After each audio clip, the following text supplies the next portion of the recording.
Bonjour, bonsoir, Nabandeko Banso Oyo Boza Kolanda, humble serviteur Moine Nabino, humble serviteur Leki Nabino. Merci pe matondo mingi na nzambo asali konase ndenge abateli biso Nabino Kobanda la dernière émission Oyo Nasalaki jusqu'à nos jours.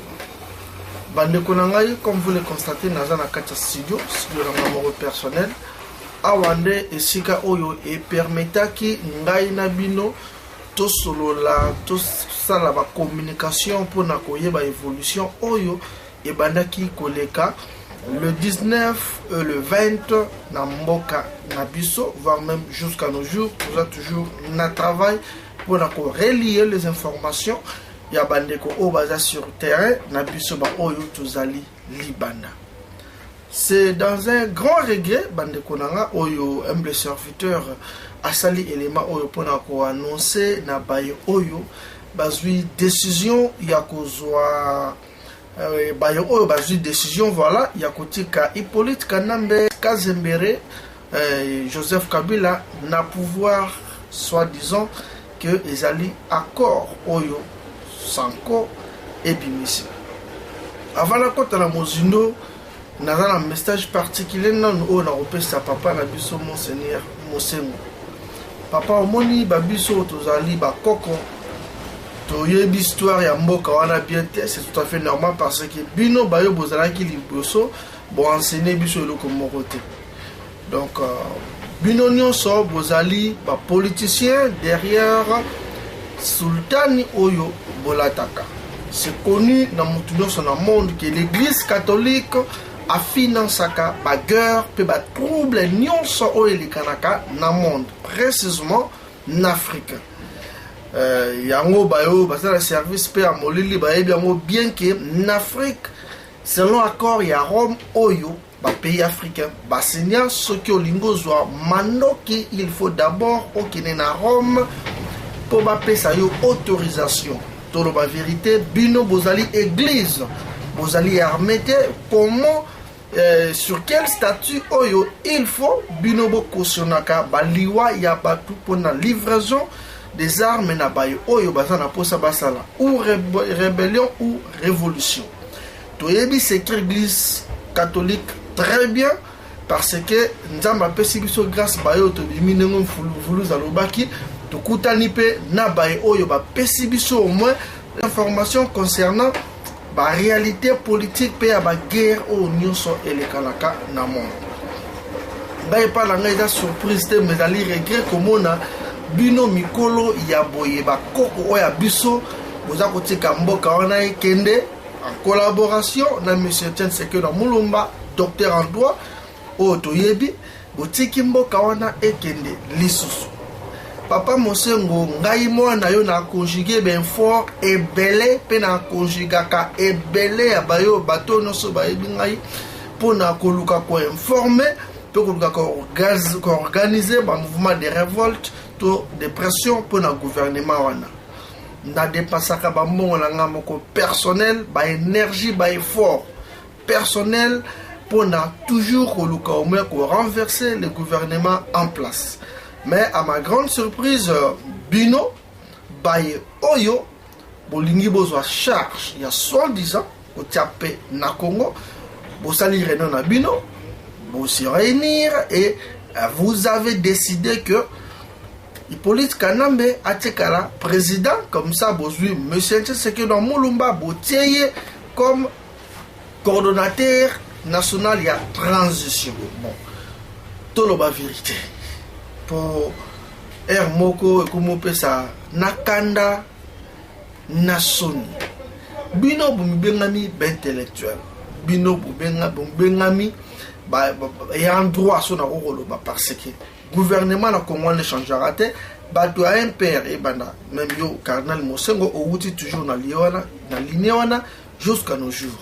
Leçon morale nini ou bien politique nini oboko ko enseigner na biso bakoko aussi lota biso toujours perdre ba énergie na biso toujours ko conjuguer ba effort na biso pour na koluka kotia or l'état de nuire gouvernement Hippolyte Kanambe casse mais bino ba papa na bakoko vous allez toujours kozongisa mboka wana na boumbu yango moni vraiment élément oti na sala ngo boye papa ngai na ye koyebisa yo que naza ko engager guerre contre l'église catholique ils ont engagé ba nyonso oyo tosona bango na ba décision o tosui toute instruction que le pasteur, le musicien, les artistes en général bazana trois yakobeta libandate mbane ko ya pe yokan.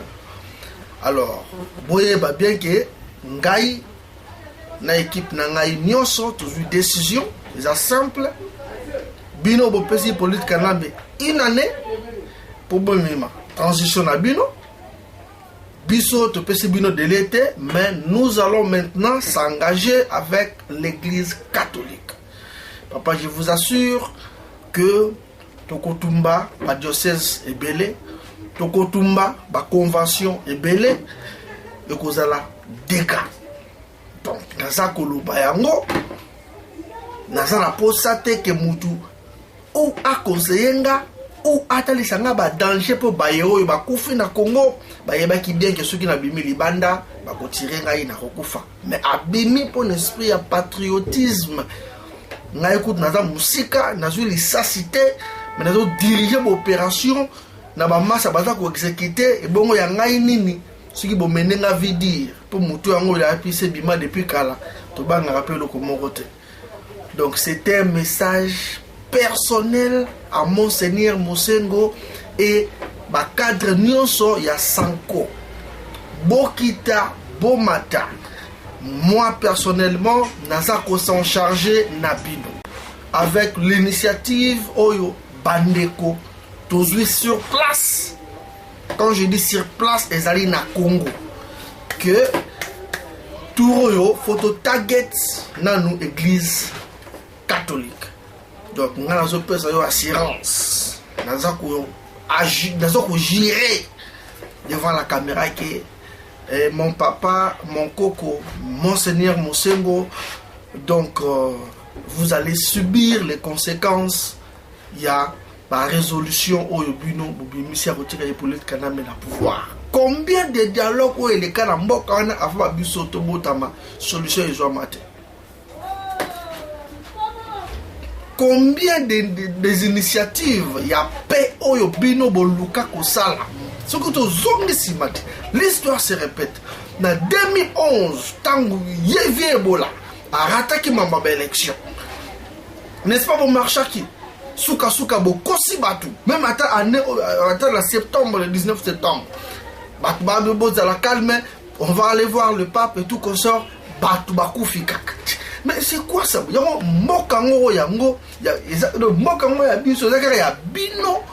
Nabana bino. Ou bien c'est un droit.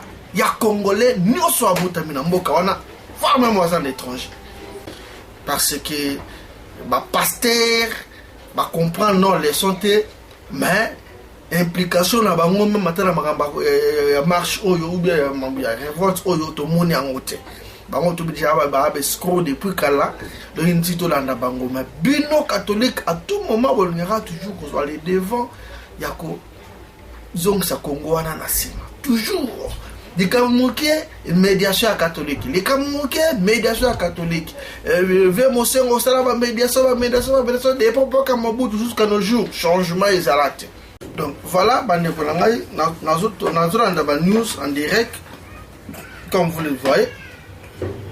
Tabeta ngona naza kolanda ba news en direct na kata studio na tangi awa église catholique Bonimi police Kanambe atikala président donc à postuler à intervenir dans ce qui est les décisions à pays comme ça vieux Tshisekedi ndem takozala comme si conseiller comme observateur il y a conseiller national il y a transition comme ça.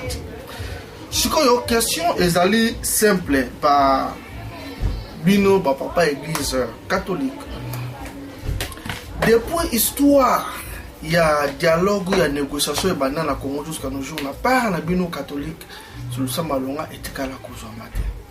population baza kokufa se kokufa biso bankoko tobimi libanda posa kozonga mboka ezali tosimbata mandoki pas pour la rébellion mais pour le soulèvement populaire tous se révolter contre le gouvernement de Hippolyte Kanambe bino bolingi amote bozomela biso kaka toujours na ba dialogue. Le vieux initiateur il y a dialogue alors bela qu'on a discours bosali dialogue tala ba résolution oyo bino bozui. Bon, na évité vraiment ce qu'il faut tout le bandenge nini yango nazala ngala minga ko lo baté papa ngai na eka ko annoncer na bino ke mbano to pesa kana ba pasteur na ba musicien et les artistes en général équipés na bino.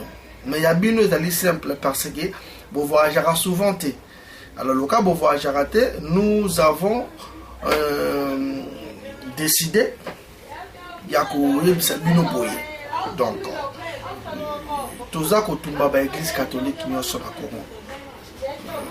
On a échangé peu beaucoup de monde donc on a pris une assurance donc moi avec les jeunes agresseurs tout ça que tout ma église catholique nous sommes aux se retrouver dans Congo parce que tu as remarqué que pédophilie côté mingi na ba jeune yango ba jeune belé ba ko ba pédé bazolinga soko assister na ba mouvement ya ba révolter surtout na Congo ba jeune belé ba ko ba inapte pour donc tu exacté alors ils ont toujours une appel tout ça la réforme la génération asika parce que donc ils ont passé donc on les a un message donc on a épenda ko annoncer officiellement na kata studio na ngai le 23 décembre 2016 que nous allons brûler les églises catholiques au Congo. Bande ko na ngai mot d'ordre o ba pesa bino eza buzoba. Les mots d'ordre officiels pe o ezali na nguya na pifo o euti na mwana na bino e serviteur de la Congo bino nyoso ndenge to sola ki baye ba ko rejoindre biso bokutana ba stage place kokutana ezali place ba ndenge to sala ki ezali ngai moko na juillet j'étais à Kinshasa bayebi donc si tu iras bien je vais revenir encore mais l'essentiel bottom line ezali ki nous allons brûler les églises catholiques au Congo. Donc nous faisons un message dans le Vatican, donc nous avons dit mais beaucoup de monde yango parce que vous sakane les biso mingi, total les bino paye trop, to pesi espoir na bino trop moi na Facebook na ngai na senga ki na population na ba inoso bolanda discours wana te. Boyo karate toujours matoyi mangongi. Depuis na banda combat na pekisaka bino ko pesa espoir na baswa des politiciens congolais boyo kakate yango minga kolobisa te message na Sanko et les évêques en général boye baker église catholique nion soza ko se retrouver na ngomba ya Congo tokotumba yango. Merci Ingeta.